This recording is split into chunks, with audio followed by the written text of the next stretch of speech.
Bonjour à tous et à toutes.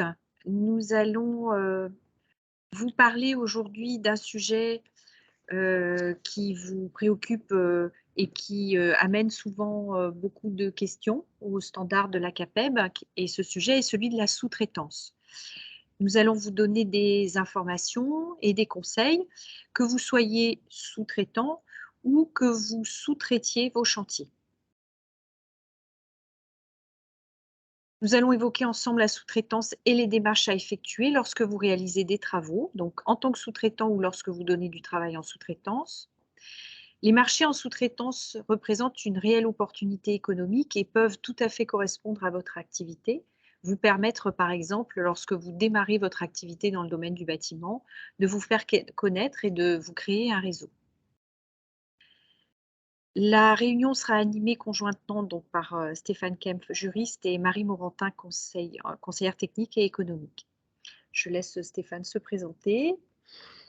Bonjour à tous, Stéphane Kempf, juriste à la CAPEB. Donc avec Marie, nous sommes effectivement amenés maintes et maintes fois à être interrogés sur les contrats de sous-traitance. Donc c'est Marie et moi qui nous occupons de ces contrats, et à travers cette réunion, nous allons vous expliquer comment mettre en place les contrats de sous-traitance avec les obligations, et nous verrons au fur et à mesure de ce PowerPoint les différentes informations qui sont obligatoires. Voici le plan de l'intervention et les différents sujets que nous allons aborder. Nous allons d'abord parler de la réglementation en marché public et en marché privé. Stéphane vous parlera des textes de loi qui s'appliquent, des obligations, des contrôles possibles et parfois aussi des sanctions. Dans un deuxième temps, nous vous présenterons les outils à votre disposition, que ce soit en marché privé, nous vous présenterons un modèle de contrat, le justificatif de régularité qui est à remplir par le sous-traitant également, et nous parlerons aussi des marchés publics et nous détaillerons ensemble le contenu du formulaire DC4 qui permet aux entreprises de déclarer leurs sous-traitants en marché public. Nous vous laisserons bien sûr nos coordonnées à Stéphane et moi-même afin que vous puissiez nous contacter si vous avez des questions. Nous prendrons le temps d'échanges et de témoignages, donc n'hésitez pas, après avoir écouté cet enregistrement, à nous faire part des questions qui se poseraient à vous, ou même à nous contacter pour nous parler de situations que vous auriez vécues. Pour rebondir sur ce que Marie vient de dire, si vous avez une situation particulière à votre entreprise, nous pouvons la traiter en dehors de cette réunion, de manière soit par mail, soit par téléphone. Comme vous aurez nos coordonnées, il ne faudra surtout pas hésiter à revenir vers nous. Donc, je vais vous parler de la réglementation par rapport au contrat de sous-traitance. Donc, la réglementation, c'est une loi qui est ancienne puisque c'est une loi de 1975. Le contrat de sous-traitance a évolué pratiquement comme le devis. Et tout ce que nous allons voir ensemble, c'est une évolution du devis qui s'applique à la réglementation par rapport au contrat de sous-traitance.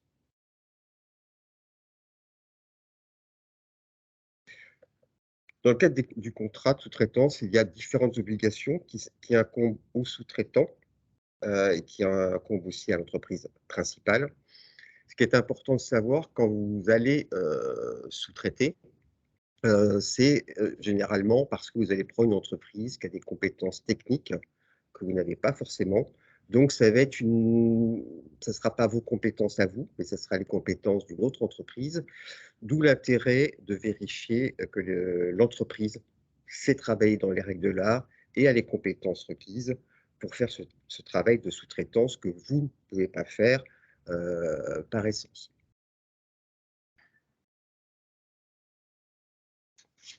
D'autres obligations vous incombent et nous verrons à travers notre intervention. Ce qui est important, c'est que quand on fait un contrat de sous-traitance, il faut réfléchir aussi comme si on établissait un devis. Donc, il y aura forcément un devis comme support et avec les obligations inhérentes au devis. Il faudra peut-être, mais ça, c'est aussi au cas par cas, donc Marie et moi serons disponibles pour voir ça ensemble. Ce qui est intéressant, c'est de se dire que, dans le cadre d'un contrat de sous-traitance, si toutes les obligations de l'entreprise principale et du sous-traitant sont bien remplies, comme nous le verrons à travers, le document, pour les marchés publics et pour, les marchés privés, vous n'aurez pas de, problème particulier, sauf des cas, extrêmes qu'on peut voir après et lors de nos échanges.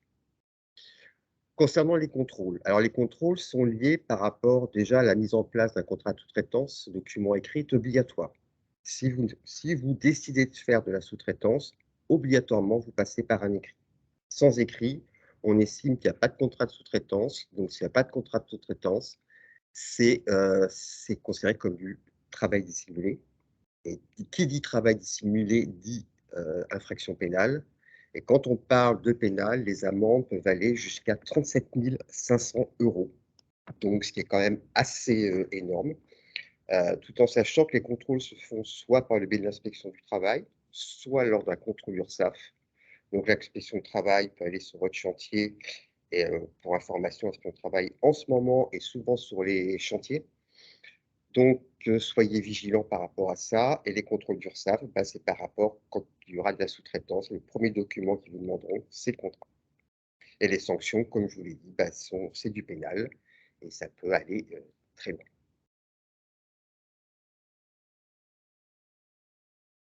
Nous allons maintenant vous présenter les outils qui sont à votre disposition. En marché privé, le modèle de contrat et le justificatif de régularité. Et en marché public, le formulaire DC4 de déclaration du sous-traitant. Et nous allons donc compléter ensemble, pas à pas, les documents qui vont vous être présentés. Ces documents peuvent vous être remis sous la forme d'un kit complet, format papier, ou vous être adressés également par mail au format numérique remplissable. Marché privé, voici le modèle de contrat que nous vous proposons.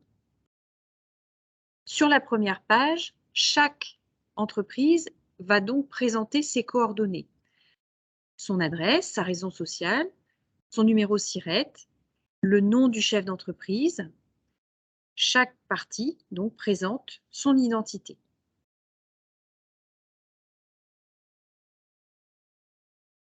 Dans la partie qui concerne l'objet du contrat et les pièces contractuelles,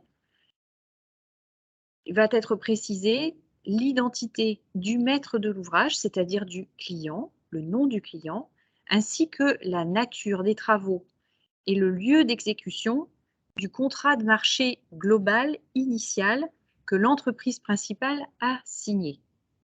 Dans un deuxième temps, on indique la nature des travaux confiés au sous-traitant dans le point qui permet de détailler le marché de sous-traitance. Un petit conseil au passage, ne soyez pas avare de détails concernant la nature des travaux confiés au sous-traitant, puisque plus cette description sera détaillée, plus elle permettra de définir précisément le champ des responsabilités de chacune des entreprises quant à la réalisation des travaux. Et cela renvoie aux garanties légales dont les clients bénéficient, c'est-à-dire la garantie annuelle de parfait achèvement, biennale et décennale. Alors, je me permettrai de rajouter 2 points importants par rapport au client. Dans le principe, le client, il n'y a pas d'obligation de transmettre le contrat de sous-traitance.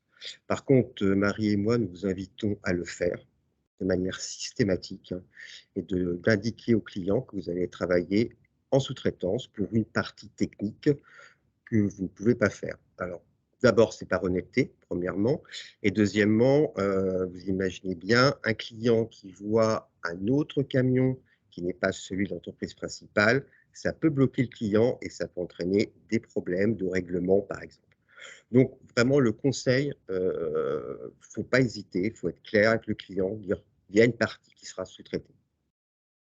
Et deuxième point, heu, par rapport, comme Marie le disait, par rapport au fait de bien détailler, les travaux que vous allez faire. En fin de compte, une fois que vous aurez fait votre devis qui sera forcément bien détaillé, vous faites un «copier-coller» entre guillemets de ce que vous avez mis dans le devis. Comme ça, il y aura pas d'ambiguïté. Il faut qu'on retrouve absolument ce qui a été indiqué dans le devis et qu'on retrouve dans le contrat de sous-traitance.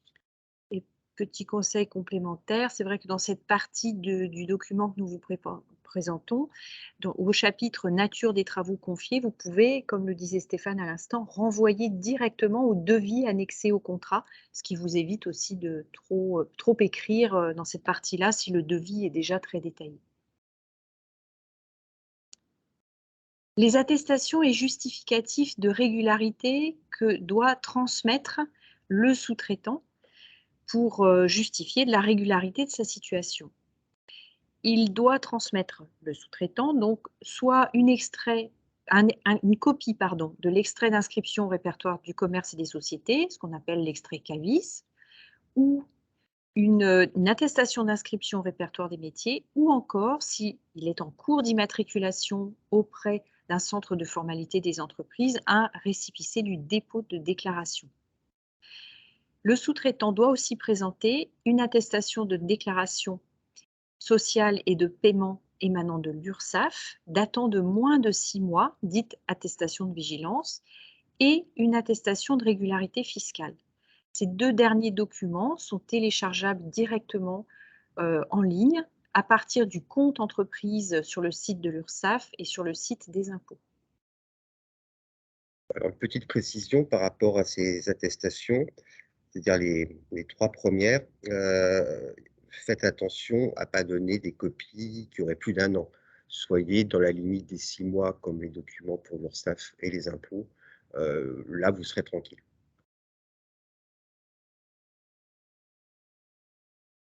Toujours dans le contrat, vous pouvez, si vous le souhaitez, préciser quelles sont les compétences professionnelles du sous-traitant lui-même, soit en joignant quelques références de travaux, une liste par exemple de chantiers réalisés récemment, ou le numéro ou les références d'une qualification ou des qualifications professionnelles que peut détenir l'entreprise sous-traitante. Ceci a par exemple de l'importance lorsque l'on est sur des chantiers qui permettent aux clients de bénéficier d'aides à la rénovation énergétique, par exemple. Et pour pouvoir percevoir ces aides, le client doit faire réaliser les travaux par une entreprise qualifiée RGE. L'entreprise principale peut ne pas être qualifiée RGE et confier en sous-traitance la partie des travaux qui permet aux clients de bénéficier des aides à une entreprise qui, elle, détient bien les qualifications RGE. Dans ce cas-là, il faut indiquer sur ce petit point 1.3 compétences professionnelles les références de la qualification ou déqualification RGE détenue par le sous-traitant, ce qui permet de justifier l'obtention des aides.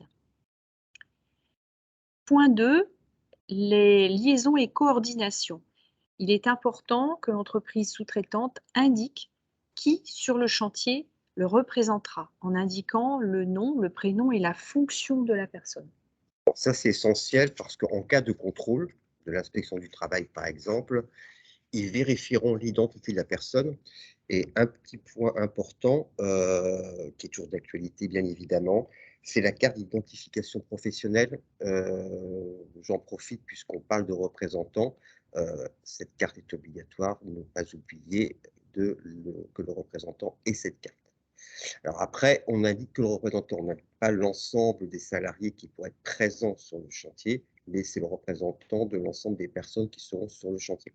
Et par contre, tous les salariés présents dans l'entreprise sous-traitante auront forcément leur carte professionnelle. Le prix. Dans le contrat de sous-traitance, il faut indiquer le montant du marché et indiquer la somme en chiffres et en lettres. Si le règlement de ce montant se fait directement entre les entreprises elles-mêmes, dans ce cas, on relève de l'article 283 de nonis du Code général des impôts qui permet au sous-traitant de facturer sans TVA et de mentionner sur sa facture autoliquidation Dans ce cas-là, c'est bien l'entreprise principale qui auto-liquidera la TVA auprès du client. Le montant correspondant donc sera bien acquitté par le client, et c'est bien à l'entreprise principale de réintégrer l'équivalent de ce montant dans la facture définitive. La TVA, si elle est facturée, il faut préciser à quel taux elle le sera, donc en indiquant, si c'est un taux à taux réduit ou un taux à 20 %.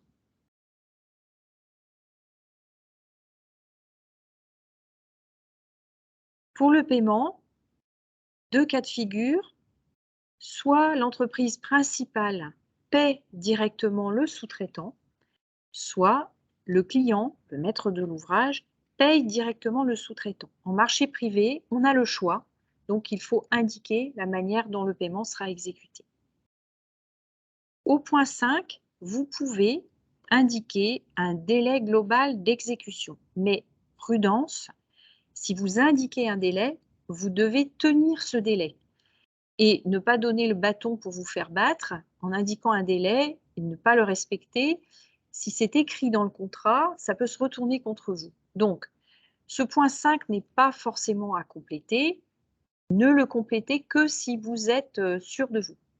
Alors moi, je rebondis sur le délai d'exécution, car comme vous le savez maintenant, dans le cadre des devis, le délai d'exécution est obligatoire, donc on doit mentionner un délai. Moi, je vous conseille de mettre le délai maximum, c'est-à-dire 12 mois. Comme ça vous permet d'avoir une grande liberté, d'action pendant ces 12 mois. Si vous mettez un délai d'exécution trop court, ça peut se retourner contre vous parce que l'entreprise principale pourra dire: «Vous avez mis par exemple 3 mois, si dans les 3 mois les travaux n'ont pas commencé, vous pouvez être pénalisé». Donc mettez un délai dans votre devis, de toute façon, c'est obligatoire, donc mettez ce délai de 12 mois. Si vous avez besoin à nouveau de modèles de devis, n'hésitez pas à me contacter. Moi ou Marie, on vous enverra le modèle de devis. Mais ça, c'est excessivement important. Et je voudrais revenir juste un point par rapport au, au paiement, au prix. Euh, il est peut-être intéressant, alors ce sera en fonction de ce que vous aurez à mettre dans votre devis. S'il y a un acompte de prévu, parce que si vous mettez simplement le prix du marché, pas de souci, on l'a.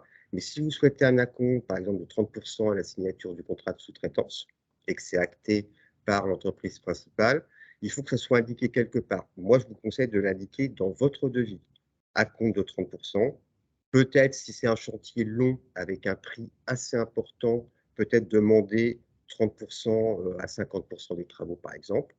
Il fera 60 déjà de réglé et le solde à la fin des travaux. Mais ça, cette modalité-là, il faudra la prévoir au moins dans le devis, sans obligation de la mettre dans le contrat de sous-traitance. Et voilà, j'attire votre vigilance par rapport au fait que si vous voulez des acomptes ou pas. Mais je conseille toujours, nous conseillons, avec Marie, de plutôt commencer par un acompte à la signature, que ce soit avec un client d'ailleurs ou avec une entreprise. Mais moi, c'est un acte d'engagement par le prix et par l'argent.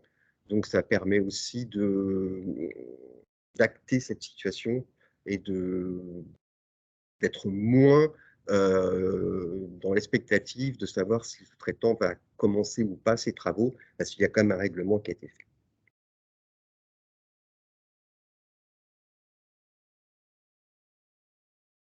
Nous arrivons à la fin du document de contrat de sous-traitance. Concernant la réception, vous devez rédiger un procès-verbal de réception entre entreprises, entre l'entreprise principale et l'entreprise sous-traitante. Cela permet de définir une date précise à laquelle le sous-traitant a quitté le chantier et cela permet aussi d'indiquer éventuellement des réserves quant à la réalisation des travaux. Ça permet à l'entreprise principale aussi de se protéger. Alors, on attire votre attention sur le fait qu'une réception de travaux, dans le principe, n'est pas forcément obligatoire. Par contre, nous pensons que vous devez la mettre en place parce que c'est une protection pour l'entreprise principale et pour le sous-traitant. Puisqu'à partir du moment où il y a un procès-verbal entre les deux, si jamais il y avait un litige entre les deux entreprises, au moins c'est acté par un écrit On sait qu'il y a eu à un instant T quelques désordres, quelques reprises à faire, et ça permet de dire et d'indiquer les responsabilités de chacun. Donc, n'hésitez pas, si vous avez besoin de modèles de réception de procédure de réception de travaux, nous en avons à votre disposition. Mais dans ce cas de figure, nous vous invitons vraiment à le mettre en place. Concernant les responsabilités et les assurances, le sous-traitant doit présenter une attestation d'assurance en responsabilité civile et une attestation d'assurance décennale. Cela permet aussi d'être protégé à l'entreprise principale. Ça définit clairement aussi le champ des responsabilités. Si une malfaçon est réalisée sur l'ouvrage, le client s'adressera bien sûr d'abord à l'entreprise principale pour lui demander des comptes, mais l'entreprise principale pourra aussi se retourner contre le sous-traitant et en sachant qu'il est couvert par un contrat d'assurance pour les malfaçons. Donc il faut vraiment demander ces attestations d'assurance. Alors, je rebondis sur ce que vient de dire Marie, parce que parfois, on entend que si le sous-traitant n'a pas d'assurance, c'est pas forcément grave. En tout cas, s'il n'a pas d'assurance décennale, c'est pas forcément grave. Soyez vigilants, parce que si c'est le cas, et si c'est vraiment le sous-traitant qui a effectué les travaux et il y a des désordres, s'il n'a pas d'assurance, c'est l'entreprise principale qui est responsable de ces désordres alors qu'elle n'a pas effectué les travaux. Du fait qu'il y a un contrat de sous-traitance, il y a un lien juridique entre les deux. Donc, si votre sous-traitant n'a pas d'assurance, c'est votre assurance, alors que vous n'êtes pas responsable. Donc, dites-vous bien que les assurances, il faut absolument avoir ces 2 attestations, responsabilité civile et responsabilité décennale. Le contrat donc peut être maintenant daté et signé par les deux parties, l'entreprise principale et le sous-traitant. Et il faut joindre à ce contrat le devis que le sous-traitant aura réalisé et présenté à l'entreprise principale. Nous allons maintenant vous présenter le justificatif de régularité, qui est un document annexe que le sous-traitant doit remplir. Dans ce document, il indique ses coordonnées, le nom, le prénom du représentant légal de l'entreprise, l'adresse du siège social, le numéro SIRET. L'entreprise sous-traitante doit justifier de la licéité de son entreprise, c'est-à-dire de la légalité de la possibilité d'exercer, selon les dispositions en vigueur du Code du travail, en produisant l'extrait CABIS, c'était déjà indiqué dans le contrat que nous venons de voir, ou une attestation d'immatriculation au répertoire des métiers, ou encore un récépissé du dépôt de déclaration auprès d'un centre de formalité des entreprises, si l'inscription est en cours. L'attestation URSSAF de moins de 6 mois, dont nous avons Mmh. parlé, et suivent un certain nombre de points sur lesquels le sous-traitant doit attester sur l'honneur être en règle. Donc 2 cas se présentent, soit l'entreprise sous-traitante n'a pas l'intention de faire appel à des salariés de nationalité étrangère pour réaliser les travaux, ou elle a l'intention de faire appel à des salariés de nationalité étrangère, mais dans ce cas, le sous-traitant doit certifier que ces salariés sont autorisés à exercer une activité professionnelle en France.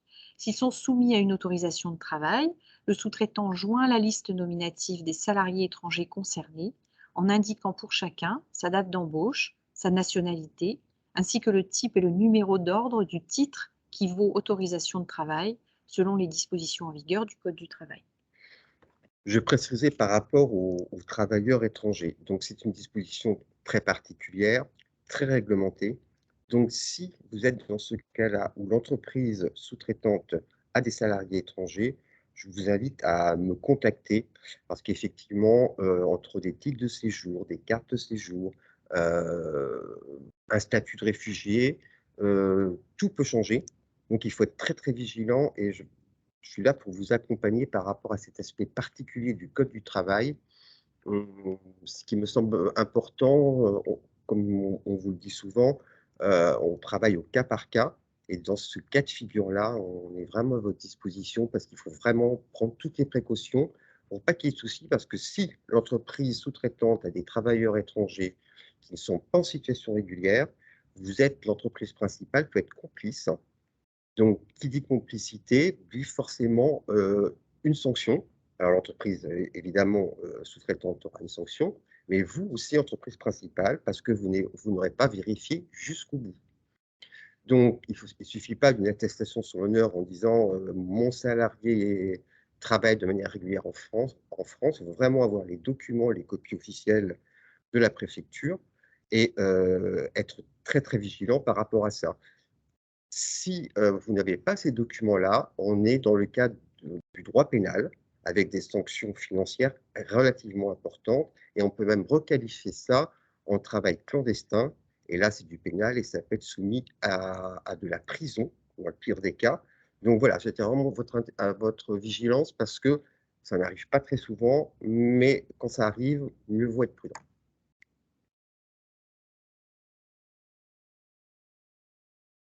Si le marché principal, pardon, est conclu avec un maître d'ouvrage public ou assimilé, il faut aussi déclarer sur l'honneur avoir satisfait à l'ensemble de ses obligations fiscales et sociales de déclaration et de paiement, telles qu'elles résultent du Code des marchés publics. Attester sur l'honneur ne pas faire l'objet d'une interdiction de concourir au marché public selon les dispositions en vigueur du Code pénal. N'avoir pas fait l'objet au cours des 5 dernières années d'une condamnation inscrite au bulletin numéro 2 du casier judiciaire pour les infractions prévues par les dispositions en vigueur du Code du travail. Et pour les contrats administratifs, ne pas faire l'objet d'une mesure d'exclusion ordonnée par le préfet en application des dispositions en vigueur du Code du travail relatives au travail illégal. Et rejoint le propos précédent de Stéphane. Il faut également être en règle au cours de l'année précédant celle du lancement de la consultation au regard des dispositions en vigueur du Code du travail concernant l'emploi des travailleurs handicapés qui concernent les entreprises de plus de 10 salariés et très peu d'entreprises du bâtiment sont concernées compte tenu de la nature même des travaux et des activités. Il ne faut pas avoir fait l'objet depuis moins de 5 ans d'une condamnation définitive pour l'une des infractions prévues par les dispositions en vigueur du Code pénal, du Code général des impôts, du Code de la défense et du Code de la sécurité intérieure en vigueur, ou pour une infraction de même nature dans un autre État de l'Union européenne. Et enfin, il ne faut pas être en liquidation judiciaire ou en redressement judiciaire ou soumis à une procédure équivalente régie par le droit étranger. Mais en cas de redressement judiciaire, on peut être habilité à poursuivre ses activités pendant la durée prévisible d'exécution du marché public ou de l'accord cadre. Et à ce moment-là, il faut fournir une preuve disant que voilà, l'entreprise est en redressement, mais elle a tout à fait le droit de poursuivre ses activités de manière normale et de signer des marchés. Et dans ce cadre-là, l'entreprise qui est en redressement, quand elle est en sauvegarde, il y a un plan de sauvegarde. Donc, n'hésitez pas à demander une copie du plan de sauvegarde, ce qui permet de savoir pendant combien de temps l'entreprise est en redressement. Et ça permet aussi de savoir voilà, la durée de ce plan et par un parallèle par rapport à la durée des travaux, si ça correspond bien à cette durée de plan de sauvegarde et la durée des travaux. Nous arrivons à la fin du document donc de justification de la régularité de l'entreprise. Il faut donc que le sous-traitant le date et le signe.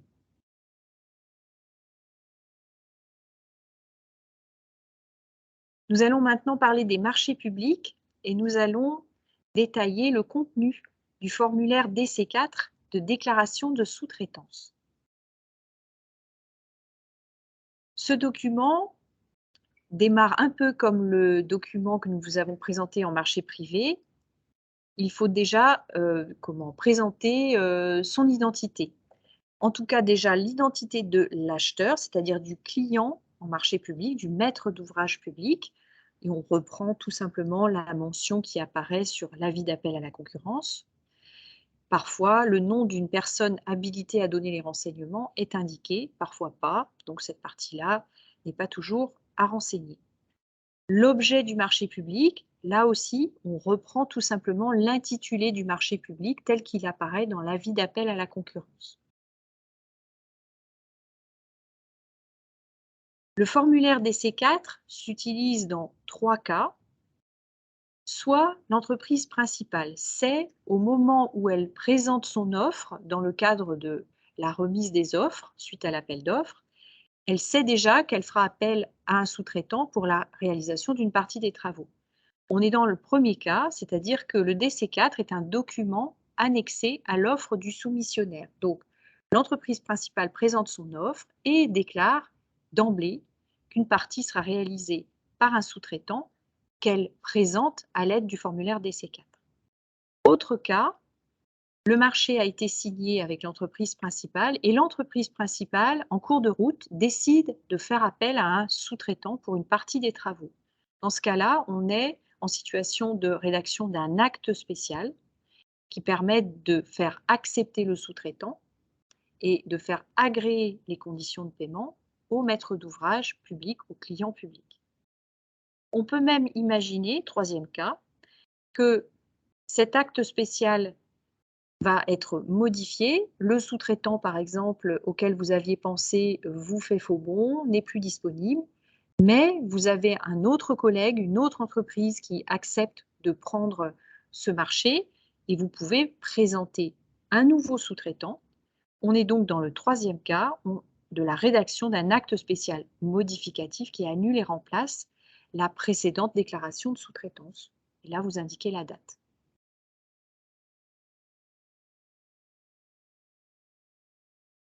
Ici, identification du soumissionnaire ou du titulaire du marché public, c'est l'entreprise principale qui indique ses coordonnées. Donc son adresse électronique, ses numéros de téléphone, son numéro SIRET, la forme juridique. Et s'il s'agit d'un marché passé en groupement, il faut indiquer les coordonnées du mandataire du groupement, c'est-à-dire de l'entreprise qui représente toutes les autres. Ensuite, au point E, on présente les coordonnées du sous-traitant, de l'entreprise qui va réaliser une partie des travaux. Donc, même chose, le nom commercial et la dénomination sociale, l'adresse électronique, les numéros de téléphone, le numéro SIRET. La forme juridique et le nom du gérant. Si le sous-traitant est une micro, une petite ou une moyenne entreprise, au sens de la recommandation du 6 mai 2003, vous pouvez cocher oui. Alors, ce petit paragraphe fait référence à l'inscription au répertoire des métiers.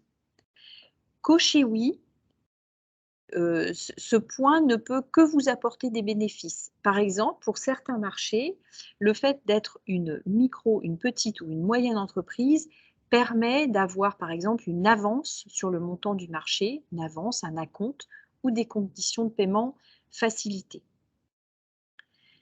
Si le marché public est un marché de défense ou de sécurité, passé par exemple avec une gendarmerie ou un commissariat de police, vous devez là aussi cocher la petite case oui, non, pour indiquer que le sous-traitant n'est pas lié au titulaire. Ça, c'est un élément important. Il ne faut pas qu'il y ait de lien entre les deux entreprises qui soumissionnent, l'entreprise principale et le sous-traitant. Nous passons maintenant à la description de la nature des prestations sous-traitées. Donc, en quelques mots, parce que là aussi, il y aura de toute façon un devis annexé à la proposition du sous-traitant. Vous indiquez en quelques mots quelles parties des travaux vont être réalisées en sous-traitance. Le point qui suit, sous-traitance de traitement de données à caractère personnel, ne concerne jamais les entreprises du bâtiment, puisque dans la nature des prestations sous-traitées, vous allez bien indiquer qu'il s'agit de réalisation d'ouvrages de bâtiments.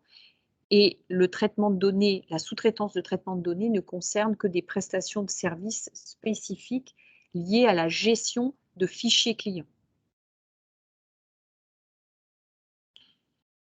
Si vous répondez dans le cas d'un marché de défense ou de sécurité, vous devez également indiquer le lieu d'exécution des prestations sous-traitées.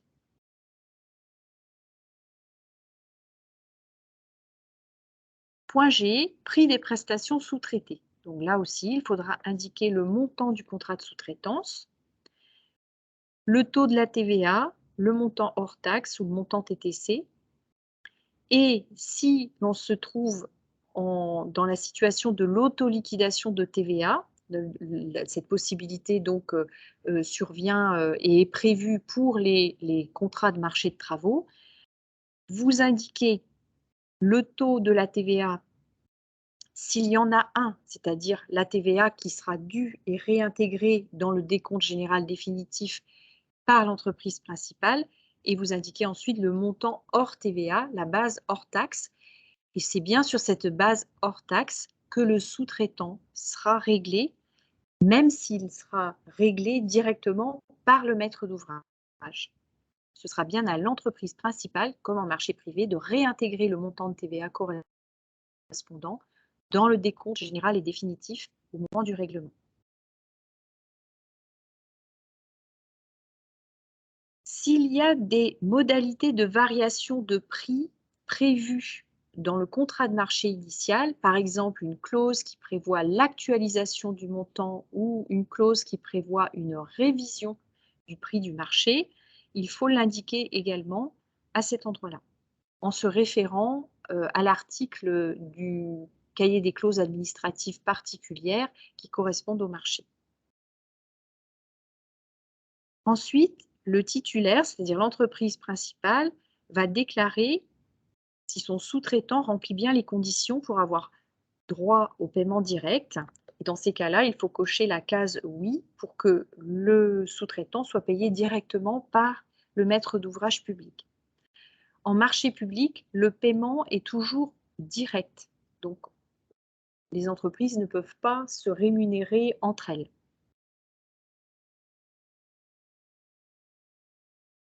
Dans les conditions de paiement, le compte accrédité, c'est-à-dire le compte du sous-traitant, sera détaillé, donc le nom de l'établissement bancaire doit être indiqué, le numéro de compte. Et le sous-traitant demande, si le sous-traitant demande à bénéficier d'une avance, il coche oui, donc là aussi il faut se référer au cahier des clauses administratives particulières du marché qui précise si le sous-traitant peut bénéficier d'une avance, tout comme l'entreprise principale. Et si c'est le cas, bien sûr, il ne faut pas se priver de cocher la case oui, puisque c'est quand même meilleur pour la bonne santé de la trésorerie de l'entreprise du sous-traitant. Les capacités du sous-traitant. À cet endroit du formulaire DC4, on peut reprendre en fait les conditions qui sont demandées à l'entreprise principale pour justifier de ses capacités. Donc, c'est indiqué là aussi dans le règlement de la consultation ou dans le cahier des clauses administratives particulières.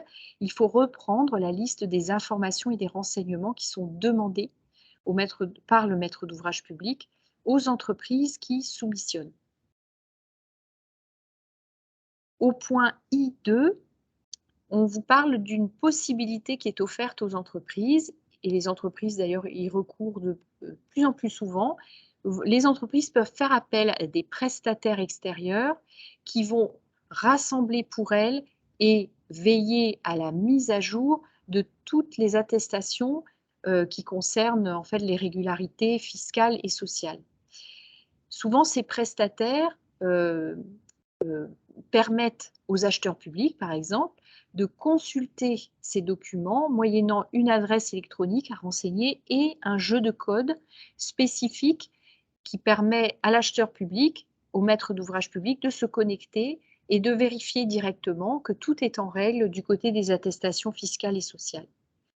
Mais bien sûr, ce n'est pas une obligation. Si vous ne faites pas appel à ce type de prestation, vous pouvez tout simplement joindre les justificatifs demandés. Chaque document peut être joint en annexe au formulaire DC4, les attestations fiscales et sociales demandées dans le contrat de marché.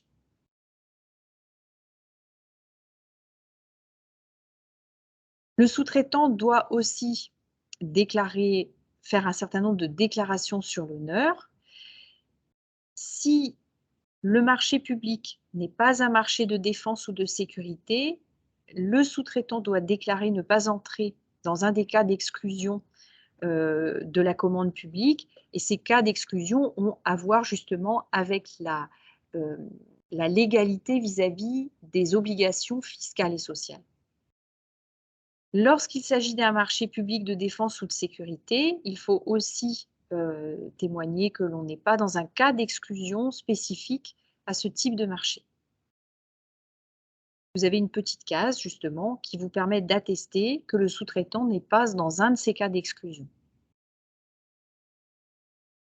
Et là aussi, en point J2, vous pouvez donner les coordonnées du prestataire qui travaille pour vous pour permettre de prouver que vous êtes bien, que vous avez bien rempli toutes vos obligations en matière fiscale et sociale.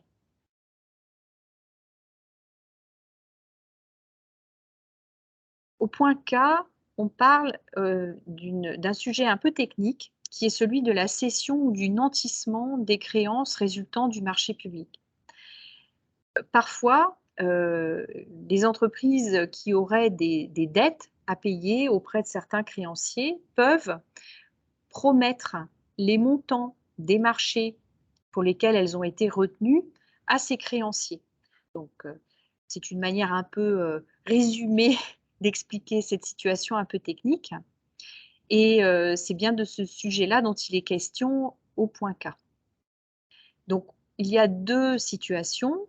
Soit la déclaration de sous-traitance que vous êtes en train de remplir constitue donc un acte spécial, c'est-à-dire que dans ce cas-là, le marché a été passé à l'entreprise principale sans qu'elle ait, dès le début, présenté un sous-traitant. Elle présente un sous-traitant en cours de route et le DC4 est donc un acte spécial.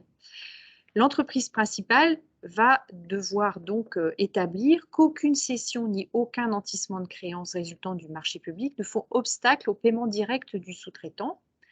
C'est-à-dire que l'entreprise principale n'a pas promis, par exemple, le montant intégral de ce marché à un créancier, ce qui ferait obstacle au paiement du sous-traitant. Pour prouver cela, l'entreprise principale doit produire avec le DC4 soit l'acte d'engagement qui prouve qu'elle a bien obtenu le marché et que ce marché est libre de tout engagement financier vis-à-vis d'un créancier, ou alors une attestation ou une main levée du bénéficiaire de la cession ou du nantissement de créance disant qu'il renonce au moins sur le montant qui correspond au paiement du sous-traitant à faire valoir ses droits. Deuxième hypothèse, on est dans le cas de l'acte spécial modificatif. L'entreprise principale avait déjà présenté un sous-traitant. Le sous-traitant, pour X raisons, se désengage et l'entreprise principale présente un nouveau sous-traitant. Et là, on retrouve aussi les 2 cas de figure possibles. Donc, soit l'entreprise prouve qu'elle n'a pas engagé, elle ne s'est pas engagée à transmettre le montant du marché à un créancier, ou si c'est le cas, que au moins la partie réservée aux sous-traitants est dégagée de cette obligation, ce qui permet le paiement du sous-traitant.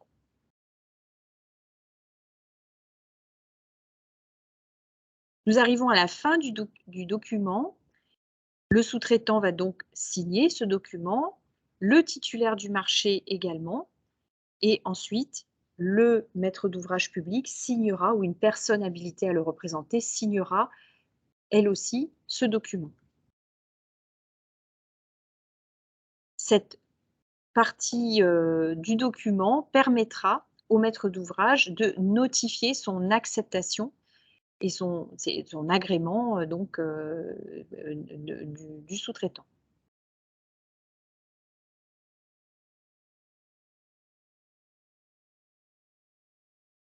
Si vous souhaitez nous contacter, Stéphane ou moi, pour nous poser toutes vos questions, vous pouvez le faire par téléphone, bien sûr. Vous pouvez aussi nous envoyer des mails. Nous y répondrons, nous vous rappellerons. Donc, n'hésitez surtout pas, nous sommes à votre disposition et profitez des services que vous offre la CAPEB. Nous vous remercions beaucoup. Merci de votre attention et nous sommes à votre disposition. À bientôt. Au revoir. Au revoir.